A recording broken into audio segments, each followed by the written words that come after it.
Bom dia. O nosso trabalho é a caracterização de contaminantes presentes em sistemas de tratamento de esgoto por cromatografia líquida acoplada à espectrometria de massas tandem em alta resolução. Eu sou a Gabriela Cristina, junto com Tomás Coelho, e nós vamos apresentar para o professor Maurício Xavier, da disciplina QI 149. O artigo foi feito pelo Gustavo, Robson e Sérgio, publicado na Química Nova, volume 33, em 2010, da Universidade Federal de Ouro Preto. Nos esgotos sanitários existe a presença de compostos orgânicos, na ordem de microgramas ou nanogramas, que geram desregulações hormonais na vida aquática, os quais afetam o ser humano pela passagem dessas substâncias na cadeia alimentar. As origens desses compostos orgânicos são fármacos, tanto humano quanto animal, e produtos de limpeza ou higiene pessoal. O tratamento do esgoto busca destinar cada composto presente, de acordo com sua estrutura química, para melhor degradação e remoção. Porém, podemos imaginar quantas substâncias podem ser recorrentes, indo de compostos simples a moléculas mais complexas. As moléculas orgânicas mais simples são facilmente degradadas no sistema de tratamento biológico, utilizando micro-organismos para decompor a matéria. Porém, as moléculas mais complexas, principalmente de fármacos e produtos de limpeza, têm baixa eficiência de remoção nesses tratamentos. Em exemplo, são as moléculas cetaprofeno e naproxeno, que possuem anéis aromáticos em sua estrutura. Essas estruturas tornam a molécula resistente ao metabolismo de bactérias, tornando-a mais resistente ainda se apresentar grupos cloro ou nitro ligados ao anel. É justamente a interação da molécula com as fases do reator biológico que vão determinar se haverá mais molécula no efluente ou mais molécula no meio microbiológico. Então, os efluentes de tratamento de esgoto possuem uma variedade de compostos orgânicos capazes de alterar os sistemas biológicos, que são constantemente lançados em fluxos d'água. Compostos estrogênicos, ou seja, ligados a fatores hormonais femininos, não conseguem ser completamente retirados pela sua estrutura que apresenta anéis aromáticos, como o estradiol, estrona e estriol, demonstrados na imagem, e alteram a vida aquática, causando problemas ambientais. No Brasil, o tratamento de esgoto consiste no emprego combinado de reatores anaeróbicos e aeróbicos, onde o efluente passa por dois tratamentos biológicos. Esse sistema é eficiente para remover matéria orgânica biodegradável, nitrogênio e fósforo, além de ser um processo de baixo custo e gerar menos resíduos totais. Porém, ainda não se conhece a eficiência desse processo para retirar os contaminantes orgânicos, como os presentes nos fármacos e nos produtos de limpeza, para diminuir a contaminação desses poluentes na água.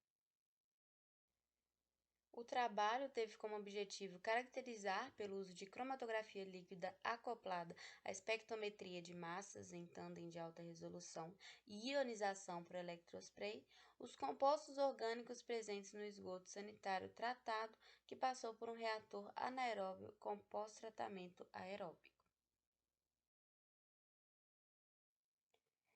Os materiais e reagentes utilizados, todos os reagentes utilizados foram de grau de pureza para análise cromatográfica líquida de alta resolução. Então, foi água ultrapura, metanol, que foi utilizado para modificar a polaridade da fase móvel e para eluição dos compostos absorvidos nos cartuchos de extração em fase sólida, hexano e diclorometano para eluição. Para extração e purificação das amostras foram usados cartuchos C18, 3 ml 500 mg. Para separação cromatográfica foi utilizada uma pré-coluna C18 e a secagem dos extratos das amostras foi realizada com nitrogênio grau de pureza industrial. Coleta e preparo das amostras. As amostras foram coletadas no período de fevereiro de 2007 a janeiro de 2008 em um sistema de tratamento combinado constituído por um leito de iodo anaeróbio e pós-tratamento aeróbio com filtro biológico percolador. Esse é um sistema do Centro de Pesquisa e Treinamento em Saneamento do Departamento de Engenharia Sanitária e Ambiental da UFMG, que está demonstrado na figura. As amostras foram então coletadas e armazenadas em frascos de polipropileno, que após a adição do metanol foi congelada a menos 20 graus Celsius. Depois elas foram descongeladas e foram filtradas em membranas de fibra de vidro, de diâmetro de poro igual a 0,45 micrômetros, para retirar possíveis impurezas que estejam presentes, sendo filtrado utilizado na etapa de extração em fase sólida. Na etapa de extração, 300 ml de cada amostra passaram em cartuchos de extração em fase sólida do tipo C18, condicionado anteriormente com 5 ml de água seguido de 10 ml de metanol, em fluxo de 5 ml por minuto. Então, as substâncias de interesse ficaram retidas no cartucho, que já tinha sido ativado, para serem analisadas. Então, em seguida, os compostos foram eluídos desses cartuchos com as duas diferentes soluções. 3 ml da solução A, que é hexano com diclorometano na proporção de 1:4, e posteriormente 5 ml da solução B, metanol com diclorometano na proporção de 9:1. Os extratos então foram secos em fluxo de nitrogênio e reconstituídos com metanol para chegar no volume de 1 ml. Em 200 microlitros dessa solução foram adicionados 100 microlitros de uma solução de fenolftaleína 1 mg por litro, que foi utilizado como padrão interno, e a mistura foi diluída em metanol para o volume final de 1 ml. O sistema de cromatografia líquida consistiu num sistema Prominence modelo LC20AD e um amostrador automático modelo SIL20AC. O volume de amostra injetado foi de 5 microlitros e o fluxo da fase móvel a 0,2 ml por minuto. As fases móveis utilizadas foram água e metanol, adotando-se o seguinte gradiente para alterar a polaridade durante a corrida cromatográfica e provocar a maior eficiência de análise por abranger mais substâncias. Então, veio de 0 a 80% de metanol nos primeiros 5 minutos, depois passou para 80% de metanol durante 7 minutos, depois foi de 80% a 100% de metanol em 10 minutos e depois 100% de metanol por 8 minutos. Então, podemos observar a diminuição da polaridade da fase móvel à medida que a proporção de metanol cresce, já que o metanol é menos polar que a água, e o tempo de corrida foi aproximadamente de 30 minutos. Para ter essa cromatografia rápida, no lugar de uma coluna cromatográfica convencional, utilizou-se uma pré-coluna. O espectrômetro de massa utilizado foi um sistema LC-TOF-MS. A interface entre o HPLC e o espectrômetro de massa consistia em uma fonte de ionização por electrospray, no qual uma alta voltagem é aplicada a um líquido para criar um aerosol. Os espectros de massa foram adquiridos com uma varredura na faixa de 90 a 1000 massa-carga. E, para a elucidação estrutural de compostos selecionados, foram realizados experimentos de monitoramento de íon selecionado, com seleção de íons específicos submetidos à colisão por argônio. A análise de componentes principais dos espectros de massa foi realizada com software Multivariate Analysis 23 e Minitab. Os espectros de massa foram normalizados em relação ao padrão interno, fenolftaleína, e os íons presentes arredondados para 2 casas decimais, de acordo com a relação massa-carga.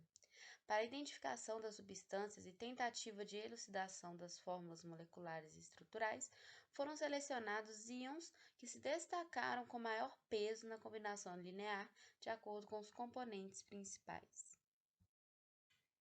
As massas em alta resolução foram utilizadas como dado de entrada no programa Fórmula Predictor, com base para o cálculo de todas as composições elementares dos contaminantes desconhecidos.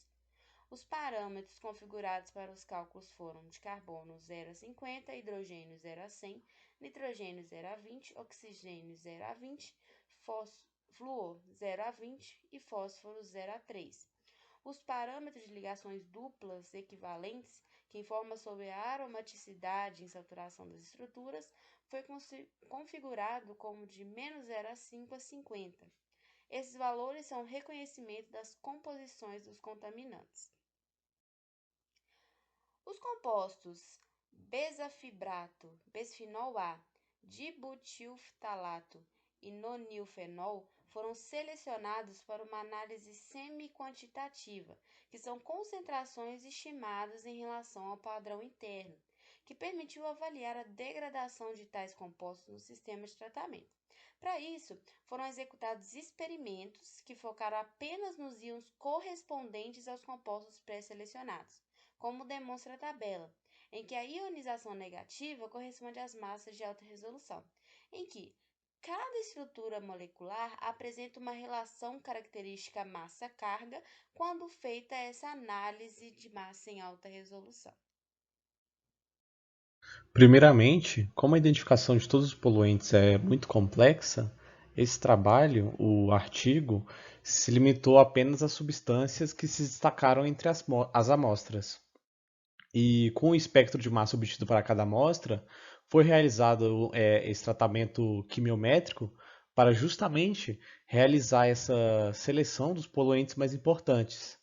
Essa importância dos poluentes pode ser interpretada no espectro como a frequência de detecção ou a intensidade do sinal, como eu disse anteriormente. Nessa primeira figura, podemos ver as relações bidimensionais entre os valores da primeira e segunda componentes principais dos íons do modo negativo. E pela metodologia que foi estabelecida, temos que o resultado da análise de PCA, que traduzindo do inglês é a análise dos componentes principais, foram considerados apenas os íons com o valor da primeira componente principal maior ou igual a 0,05. Podemos notar na figura um grande agrupamento de pontos que representam a relação M sobre Z semelhantes para as amostras. E a partir dessa relação M sobre Z dos íons, experimentos de monitoramento eles foram realizados para se obter fragmentações que, com auxílio de um software, Mass Predictor, foi possível propor a possível estrutura desses compostos a partir de um banco de dados existente já de fragmentação. E para esses íons separados pelo PCA, foi notada uma série de substâncias com variação de 14,0157 unidades de massa, e quando esses íons foram submetidos a uma dissociação induzida por colisão, que podemos ver aqui nessa segunda figura, né? Essas substâncias produziram os mesmos fragmentos M sobre Z, de 183,0167 e 197,0274, o que acaba confirmando que esses íons são estruturas homólogas do surfactante LAS. E aqui nessa terceira figura estão as fórmulas moleculares propostas para os íons mais intensos das espécies desprotonadas encontradas no extrato. Ou seja, são as possíveis estruturas do surfactante LAS que eu comentei anteriormente. Agora, para essas duas figuras, a da esquerda temos os perfis de comportamento dos homólogos do LAS ao longo do sistema de tratamento de esgoto, né? E para a figura da direita, os perfis de comportamento de ácidos graxos e outras substâncias que não foram identificadas. E vale ressaltar aqui que essas substâncias do gráfico da direita, elas também foram identificadas pelo mesmo sistema que foi utilizado para identificar o LAS, que eu expliquei anteriormente. E com esse gráfico, foi possível avaliar a eficiência do sistema de tratamento anaeróbio-aeróbio, né, na remoção dos contaminantes. E é possível observar que, assim como é descrito na literatura, esse reator anaeróbio não foi eficiente na remoção dos surfactantes aniônicos, como podemos ver na figura da esquerda, a figura 4. E já para os ácidos graxos e as substâncias não identificadas, da figura 5, nós podemos notar que elas foram bem reduzidas durante as etapas de tratamento. Devido à sua grande presença em esgotos sanitários, essas 4 espécies foram escolhidas para serem monitoradas durante o tratamento. O nonilfenol, dibutilftalato, o benzafibrato e o bifenol A. E todos os compostos se comportaram de maneira distinta. Por exemplo, para o dibutilfitalato, o sistema de tratamento combinado apresentou uma baixa eficiência de remoção. Já por o bezafibrato, o sistema removeu cerca de 64% da concentração presente no esgoto.